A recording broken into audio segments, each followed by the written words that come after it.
Hi everybody, welcome to week 8. So this week we've got integrity and ethics, kind of a big topic.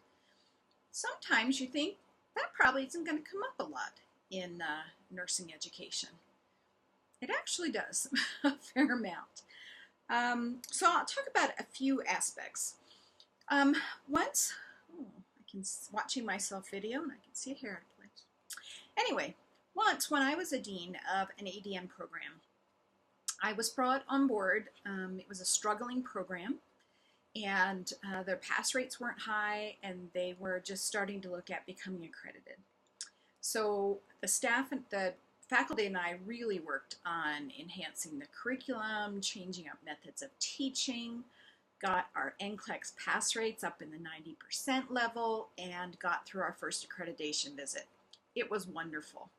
And at that time, myself and the faculty had quite a bit of input as far as acceptance policies, what students would come in, how those things would be determined.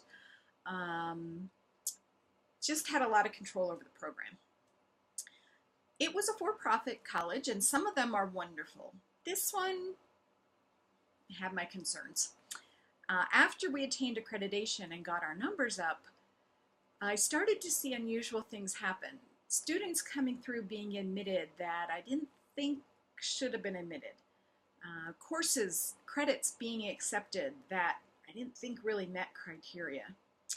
And then I found out that some of the students who weren't accepted into the nursing program were told, hey, why don't you go into our medical assistant program? If you pass that program, chances are really high you could get into the nursing program. While this was true, the medical assistant program was very expensive, like $20,000 before getting into nursing school. So I had some ethical issues there. And when I tried to change them, I really worked hard, but it wasn't going to happen. And so I decided to part ways. So you just never know. Other things, dealing with plagiarism, dealing with cheating on exams. There's a lot of different things that might come into play. In the clinical setting, when you're orienting new staff, you might be short staff with the nursing shortage. How do you deal with new employees who maybe you just don't really think are that safe in the clinical setting, even though you know you're short-staffed? How long do you prolong that orientation? How do you work with those folks? So a number of different things that could come up. I am attaching an article this week about incivility in the classroom, and it actually, is about student perceptions regarding incivility in the classroom and the role of students and the role of instructors. And it has somewhat to do with socialization, but also more to do with integrity. So I'm looking forward to seeing what you're going to come up with for that. All right, week 8. So no big assignments this week. If you haven't turned in your midterm evaluation, remember when you're halfway through your time with your preceptor, if you're an online student, you need to get it in.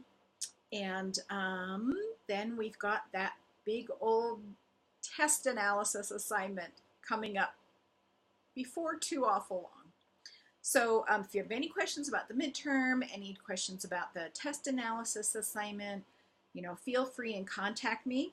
And I'm looking forward to a really good discussion this week about integrity and ethics. All sorts of things could fall under that heading. But take a look at the DQ and see what things you think it applies to. All right, I'll see you in the main forum.